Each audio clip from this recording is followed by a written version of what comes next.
Exercise 3.2 के question 1 के अंतर्गत क्वेश्चन 2 दिया हुआ है।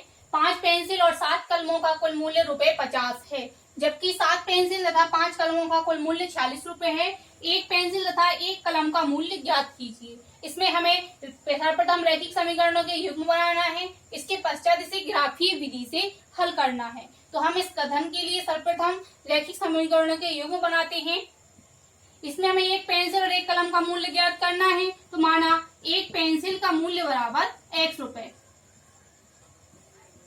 तथा एक कलम का मूल्य बराबर Y रुपए। हमें इन दोनों को ज्ञात करना था, तो हमने उसको X और Y के रूप में मान लिया है। प्रश्नानुसार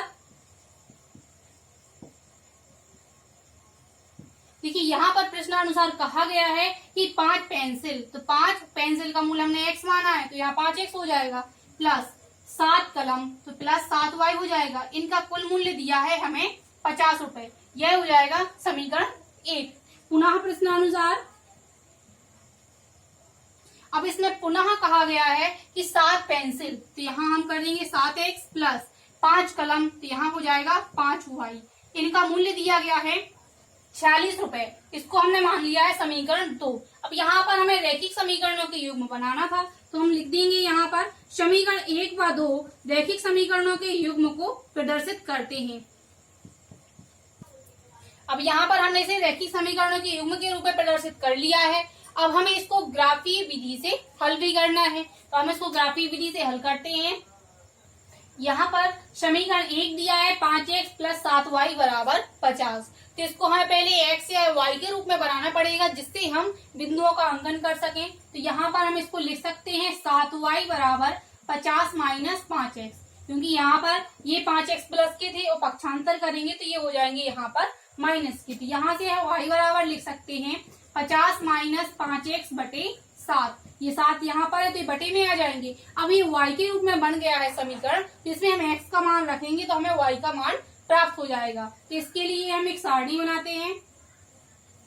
अब इसमें हमें इस प्रकार से मान रखना है कि 5 में उस संख्या का जब गुणा हो और उसको हम 50 से घटाएं तो उसमें 7 का भाग चला जाए। तो इसके लिए सर्वप्रथम X बराबर 3 रखते हैं। जब हम X बराबर 3 रखेंगे तो Y बराबर हो जाएगा 50 माइनस 5 गुणे 3 बटे 7। यहाँ आ जाएगा 50 माइनस 15 बटे 7। जब हम 50 में से 15 घटाएंगे तो यहाँ आ जाएगा 35 और बटे में 7 है तो बटे में 7 आ जाएंगे। तो यहाँ हो जाएगा 7 का भाग देंगे जब 35 में तो 5 प्राप्त होगा।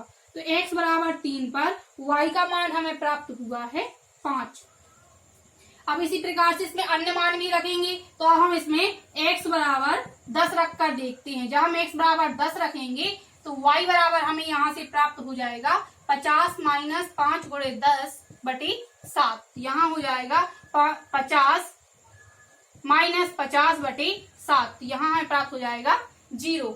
इस प्रकार से X बराबर 10 पर Y का मान प्राप्त हुआ है 0। अब इसी समीकरण में X बराबर -4 रख कर देखते हैं। जब हम X बराबर -4 रखेंगे तो Y बराबर हो जाएगा यहाँ से 50 माइनस 5 गुणा -4 बटे में 7 वैसा ही रहेगा। तो यहाँ हो जाएगा 50 माइनस माइनस प्लस हो जाएगा और 5 गुणा 4 में करेंगे तो 20 आ जाएगा। यहाँ बटे में 7 है, यहाँ इनका योग करेंगे तो आ जाएगा 70 बटे 7। इस प्रकार से हमें यहाँ प्राप्त हो जाएगा मान 10। तो X बराबर -4 पर Y का मान है प्राप्त हुआ है 10। इस प्रकार से हमने इस रैखिक समीकरण के लिए बिंदुओं का अंकन कर लिया है। सेम इसी प्रोसेस से हमें अब समीकरण 2 के लिए भी बिंदुओं का अंकन करना है, तो हम समीकरण 2 के लिए बिंदुओं का अंकन करते हैं। यहाँ पर भी इसमें X और Y साथ में है, तो सर्वप्रथम इसको हम X या Y के रूप में बनाएंगे। तो 5Y बराबर हो जाएगा यहाँ से 46 माइनस 7X। ये 7X प्लस के हैं, इसका पक्षांतर करेंगे तो ये हो जाएंगे यहाँ पर माइनस के। Y बराबर आ जाएगा 46 माइनस 7X बटे 5। तो इसमें भी हम क्रमशः जब X के मान रखेंगे तो Y के मान प्राप्त हो जाएंगे। इसके लिए भी हम सारणी बनाते हैं। इसमें भी हमें X का मान इस प्रकार से रखना है कि जब हम उसमें 7 का गुणा करें और उस संख्या को 40 से जोड़े या घटाएं तो हमें 5 का उसमें भाग चला जाए। तो यहाँ पर सर्वप्रथम X बराबर रखते हैं 3। जब हम X बराबर 3 रखेंगे तो Y बराबर आ जाएगा 46 माइनस 7 गुणा 3 बटे 5। यहाँ आ जाएगा 46 माइनस 21 बटे 5। घटाने पर यहाँ आ जाएगा 25, बटे में 5 है तो वैसे ही आ जाएगा। 5 का भाग हम 25 में देंगे तो यहाँ प्राप्त हो जाएगा 5। तो x बराबर 3 पर y का मान प्राप्त हुआ है 5। इसी प्रकार से x बराबर 8 रखने पर, जब हम x बराबर 8 रखेंगे तो y बराबर हो जाएगा 40 माइनस 7 गुणे 8, बटे में 5 है वो ऐसा ही रहेगा। तो यहाँ हो जाएगा 40 माइनस 56 बटे 5, तो यहाँ आ जाएगा माइनस 10 बटे 5 बराबर माइनस 2। x बराबर 8 पर y का मान हमें प्राप्त हुआ है माइनस 2। इसी प्रकार से x बराबर माइनस 2 रखने पर, जब हम x बराबर माइनस 2 रखेंगे तो y बराबर आ जाएगा यहाँ से 40 माइनस 7 गुणा माइनस 2 बटे 5 बराबर 46, माइनस माइनस यहाँ पर प्लस हो जाएंगे और यहाँ 7 का गुणा 2 में करेंगे तो 14 आ जाएगा। यहाँ जब इनका योग करेंगे यहाँ आ जाएगा 60 बटे 5, तो यहाँ आ जाएगा 12। इस प्रकार से हमें x बराबर माइनस 2 पर y का मान प्राप्त हुआ है 12।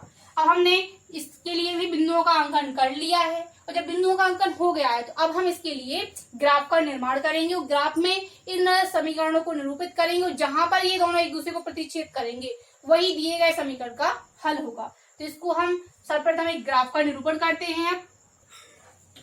अब हमें इस ग्राफ में बिंदुओं का अंकन करना है। तो सर्वप्रथम हम रैखिक युग्म 5x प्लस 7y बराबर 50 के लिए बिंदुओं का अंकन करेंगे। इसमें पहला बिंदु दिया है 3, 5। x अक्ष पर देखना है हमें 3 और y अक्ष पर 5। तो ये हो गया 1 2 3, यहाँ पर 3 ये है और y अक्ष पर 5। तो यहाँ हमें बिंदु प्राप्त हो जाएगा 3, 5। इसमें नेक्स्ट बिंदु दिया हुआ है 10, 0, यानी x अक्ष पर देखना है 10 और y अक्ष पर 0। x अक्ष पर 10 और y अक्ष पर 0, तो ये हो जाएगा बिंदु यहाँ पर 10, 0। अब नेक्स्ट बिंदु दिया है -4 और 10, तो x अक्ष पर देखना है -4 और y अक्ष पर 10। तो माइनस के इस साइड होते हैं बिंदु, तो x अक्ष पर -4 ये है, तो हमें इसमें सीध पे चलना है 10 तक। तो यहाँ बिंदु प्राप्त हो जाएगा -4, 10, क्योंकि 10 है यहाँ पर, ये y अक्ष पर ये 10 हो जाएगा और x अक्ष पर ये हो जाएगा यहाँ से -4। यहाँ आया बिंदु प्राप्त हो गया -4, 10। अब इन बिंदुओं को हम आपस में मिला देते हैं। यह रेखा प्रदर्शित करेगी समीकरण 5x प्लस 7y बराबर 50 को।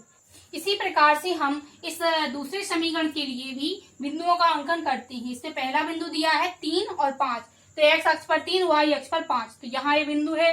इन दोनों रेखाओं में ये बिंदु कॉमन है। इसमें नेक्स्ट बिंदु दिया है 8, -2, तो x अक्ष पर 8 और y अक्ष पर -2। x अक्ष पर 8 ही हो जाएगा और y अक्ष पर -2, तो -2 है यहाँ पर, ये बिंदु आ जाएगा यहाँ पर 8, -2। इसमें नेक्स्ट बिंदु दिया है -2 और 12, तो x अक्ष पर देखना है -2, तो x अक्ष पर -2 ये है और y अक्ष पर 12, तो हमें x बराबर -2 से चलना है y बराबर 12 तक। तो यहाँ यह बिंदु प्राप्त हो जाएगा हमें -2, 12।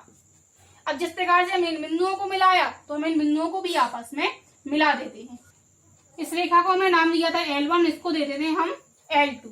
इस प्रकार से जहां ये रेखाएं एक दूसरे को जिस बिंदु पर प्रतिच्छेद करती हैं वही दिए गए समीकरण का हल होता है। तो हम यहाँ लिख देंगे L1 y L2 एक दूसरे को बिंदु 3, 5 पर प्रतिच्छेद करती हैं। इसमें x बराबर हो जाएगा 3 और y बराबर 5। अब जो हमने x जिसको माना है वो उसकी संख्या हो जाएगी 3 और y जिसे माना है उसकी संख्या हो जाएगी 5। तो यहाँ पर हमने पेंसिल की संख्या को माना था x, तो पेंसिलों की संख्या हो जाएगी 3, तो हम यहाँ लिख देंगे अतः पेंसिलों की संख्या बराबर 3, तथा कलमों की संख्या को माना है हमने y और y बराबर दिया है यहाँ 5, तो पेंसिलों की संख्या आ गई है 3 और कलमों की संख्या 5। यही दिए गए समीकरण का हल है।